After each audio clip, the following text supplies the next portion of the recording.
My books just fell all over the floor. Hi guys, I'm Amy. Welcome back to my channel. Today I figured I'd do a little bit less formal of a video, for lack of a better term. Not that I would call my other videos formal at all, but I have already filmed. I'm not sure if I'm gonna post them before or after this video, in which I did some book recommendations of books that I find to both be comforting and also books that I find to be fun, because I think a lot of people, I just popped my finger, are gravitating towards those kinds of books right now, and a lot of those book recommendation videos have been on BookTube, and I think for good reason, and I really enjoy watching them. But I thought that I would do one that's a little bit more chatty and more like a just one-on-one kind of conversation about books that I have actually turned to for comfort or for a read that I wanted to be fun that I had already read before. So these are all stories or books that I have turned to in times when I just needed to smile or experience something a little bit more uplifting, that type of situation. So if you guys are interested in having a chat with me and my very messy desk, then go ahead and keep on watching. The books on this list run the gamut, and I'm sure there's other books that I just haven't thought of that I had reread before. And some of these books are going way back to when I was in high school and I would reread books all the time, and to books that I've reread now as an adult. And we will go ahead and start with the chunker that is in my lap, because it is a collection. And that is The Complete Tales and Poems of Winnie the Pooh by A.A. Milne and illustrations by Ernest H. Shepard. I've talked about Winnie the Pooh on my channel before and how much I adore these stories. I grew up with Winnie the Pooh, being read Winnie the Pooh. I watched the movies, I watched the shows, I had the books. Like, Winnie the Pooh was a big deal in my house growing up. And it's just really, really near and dear to my heart. And these stories are just so heartwarming.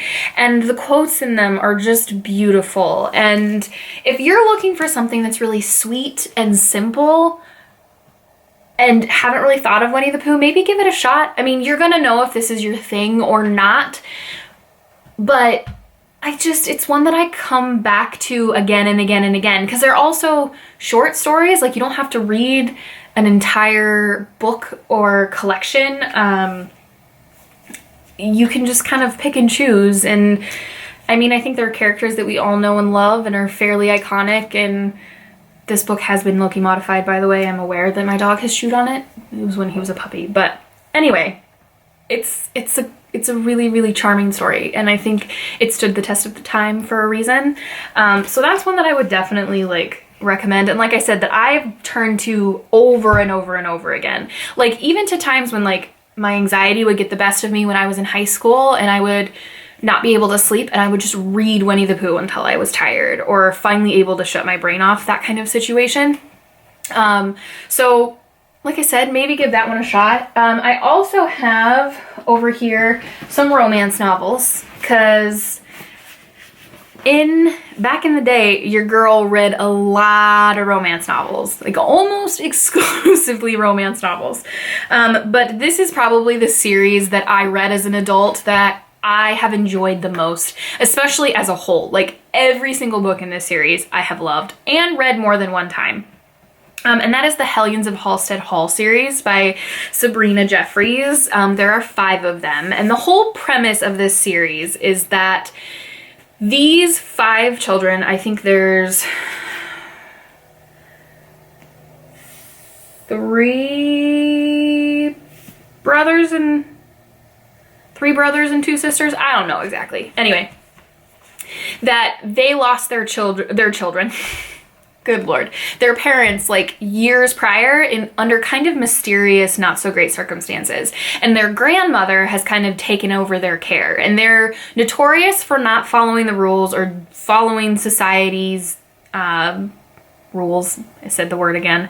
But they just kind of do their own thing. They don't care about anybody else or what they think. And grandma, who owns, like, is in charge of the money and is very wealthy and where their money will come from, that they will inherit, basically says, if y'all are not married in the next year, no one's getting a penny from me. And this is what happens.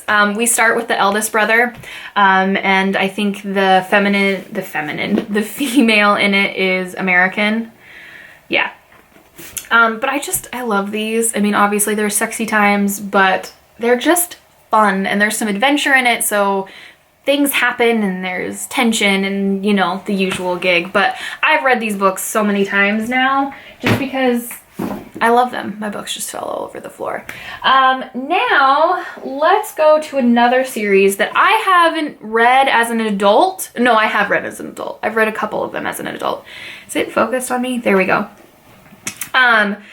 I've read these first two as an adult, but I would read this series over and over again when I was in high school, and that is the Dragonriders of Pern series by Anne McCaffrey. I mean, she's classic sci-fi, but these books are really fun, and the character of Lessa, I just really enjoyed because, you know, she's the underdog. It's one of those situations. She has this ability where she can hear all dragons, where in most cases, the only people that can, like, communicate with the dragons are those that have bonded together.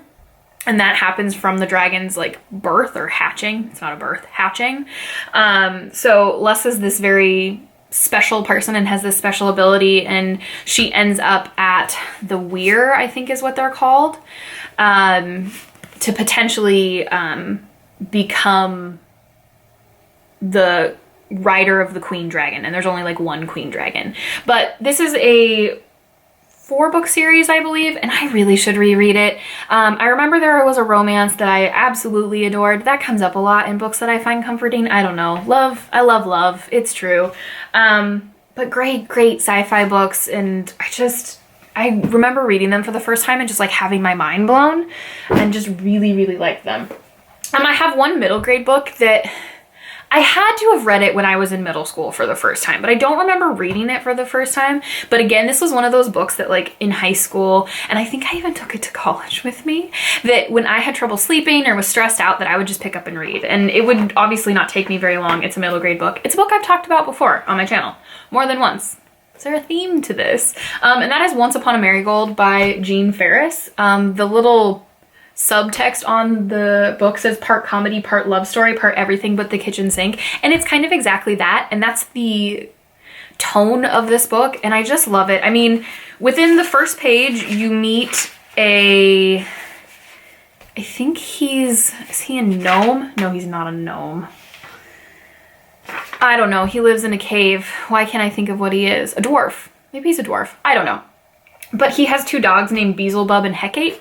I mean, it's fantastic. And he finds this little boy in the woods and raises him, and this little boy loves to invent things, and he kind of starts watching the castle, which is across the way from their cave that they live in, and he kind of develops a relationship with one of the princesses, and they have this back and forth conversation with his carrier pigeons, and it's just one of those stories where everything ends happy in the end, and it's fantastic, and I love it, and it's so comforting, and it just makes me smile. Like, the characters are just so heartwarming, and you can't help but love them. Like, and I think this is actually a series now. I haven't read any others in the series. I should get them, though. I don't even know if they all look like this, though. Like, as you can tell, like, I have beat this copy up.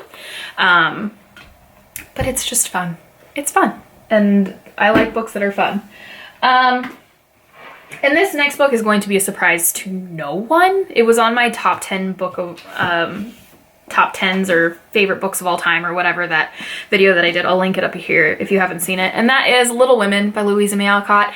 I have read this book. I don't even know if I could tell you the number of times I've read it. I think the first time I read it, I was 10. I actually just found a picture of it the other day. Ooh, let's see. I think it's right here. Hold on, let me grab it. So here's a little bit of a throwback. This is a picture. Is it focused? Nope. There it goes, of me reading this exact copy of Little Women with my sister's thumb in it in my childhood bedroom. So this book has been around for a hot minute. And the story of Meg, Jo, Beth, and Amy is just one that I adore. I recently reread it a few months back for book club, and it can be a bit preachy as an adult. I totally acknowledge that, but the nostalgia of this book will never go away, ever, and I think I will always love it. And the relationship between the sisters, I have a younger sister and then 2 younger cousins, and we were all stair-stepped by 2 years, and we all had some interesting similarities to the sisters in Little Women, to the March sisters, and I would force them to play Little Women with me and that kind of situation when I was a kid. So this book just has all the warm fuzzy feels and so much that is wrapped up into this one book for me. I mean, just with my sister and my younger cousins, and those 2 younger cousins were way more like sisters than I think most people. Like, the relationship I had with them was very intense as a child, and we're still very close now, obviously. I mean, we're all adults and going to grad school and have jobs and that kind of thing. But I love this book so much. I mean, here's the same little notepad or piece of paper I had for a bookmark. There's Little Women. And then the last series that I just wanted to mention to you guys that, I'm gonna get a drink of water real quick, excuse me, is a series that for me,